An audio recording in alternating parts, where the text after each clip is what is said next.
Halo, masih di acara Rasa Nasan bersama Tania dan Feby. Nah, tadi udah sekilas nih kenalan sama Mbak Novita, pemilik dari My Daily Hijab Semarang.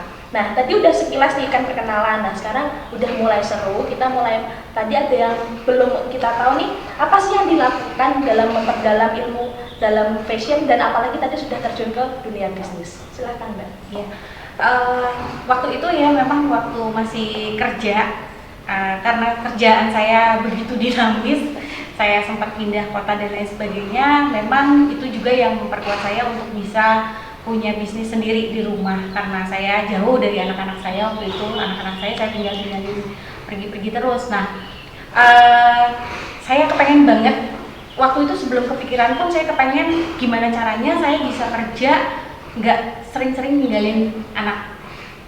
Cita-cita saya sebenarnya jadi notaris. Jadi waktu masih bekerja saya juga nabung gimana caranya supaya saya nanti bisa terusin sekolah notaris, dengan tujuan ya tadi bisa kerja sambil rumah juga, dekat sama anak ya, nggak kehilangan momen gitu ya. Betul. Nah, tapi karena sudah terlanjur ke dunia fashion, akhirnya impian saya yang notaris sendiri itu pun udah mulai rada-rada terkikis ya. Terus saya akhirnya dengan uang yang saya tabung untuk bisa sekolah notaris itu, akhirnya saya beralih ke sekolah fashion. Saya ambil sekolah fashion di Susan Budi Harjo Semarang tahun 2015. Itu memang tujuannya benar-benar untuk memperdalam dunia fashion. Saya menyadari bahwasannya dari 2012 saya menggeluti dunia fashion, kayaknya ilmu yang saya dapatkan hanya dari ATM aja nih, otodidak. Ya, otodidak. Saya pengennya benar-benar bisa ngerti pola, ngerti model, style yang saya inginkan seperti apa, My Daily Hijab karakternya bagaimana. Akhirnya saya memperdalam, saya memutuskan untuk bisa sekolah fashion di Susan Budi Harjo di 2014. Berarti setelah sekolah fashion itu pastinya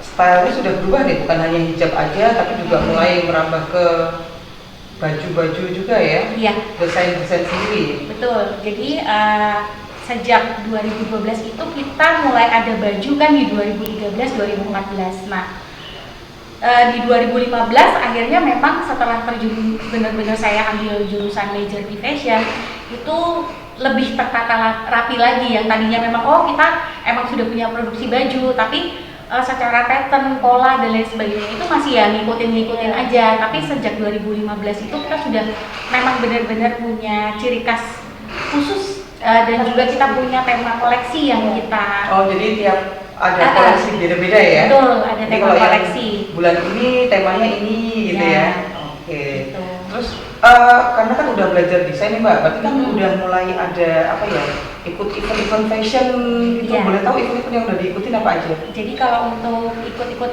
event-event fashion setiap bulan, waktu mulai dari 2014 itu kita memang sudah konsisten di bazar-bazar, pameran-pameran. Kemudian setelah terjun ke sekolah fashion sendiri, kita memang mencari event-event yang terkait dengan yang lebih besar lagi. Jadi kita ngikutin MUFES, Muslim Fashion Festival. Kemudian kita dari 2018 itu kita sudah ngikutin Jakarta Fashion Week, Fashion Link. Di pamerannya ya. Kalau untuk show besarnya kita ada ikut di Semarang Fashion Festival. Kemudian kita ikut di ISEF Bank Indonesia tahun 2019 yang lalu. Untuk 2020 memang close, nggak ada event, tapi mulai 2018 kita sudah mulai mengikuti event-event pameran besar seperti Fashion Link, Jakarta Fashion Week dan sudah mulai memperluas pasar. Iya. Jadi nggak hanya event-event lokal tapi juga nasional ya sifatnya. Iya. Terus kalau sekarang ini ada perluasan bisnis gitu? Iya. Kalau untuk perluasan bisnis, memang karena sejak 2014 itu kita sudah memulai untuk punya penjahit internal yang di dalam. Akhirnya di 2016 itu kita sudah mulai mengembangkan sedikit-sedikit untuk menerima jahitan dari luar, di luar brand kami. Jadi tetap nggak jauh-jauh dari dunia fashion. Yang tadinya memang workshop kami itu hanya melayani jahitan brand aja, dari hijab. Nah, sekarang mulai dari 2016 sampai dengan sekarang kita juga merambah untuk menerima jahitan di luar brand kami. Jadi ada brand lain yang juga ikut produksi di kami. kemudian dari kantoran maupun perseorangan juga ada. Oh gitu. Nah, untuk pembuatannya sendiri ada minimal nggak, Mbak? Kalau untuk minimal kebetulan memang karena memang kita basic untuk konveksinya adalah jahitan yang dalam jumlah besar. Nah, itu kita ada minimumnya, tapi nggak terlalu banyak juga, jadi masih fleksibel lah, minimum itu 10. Oke. Di sini juga kayaknya Mbak Novita udah bawa beberapa contoh bajunya nih.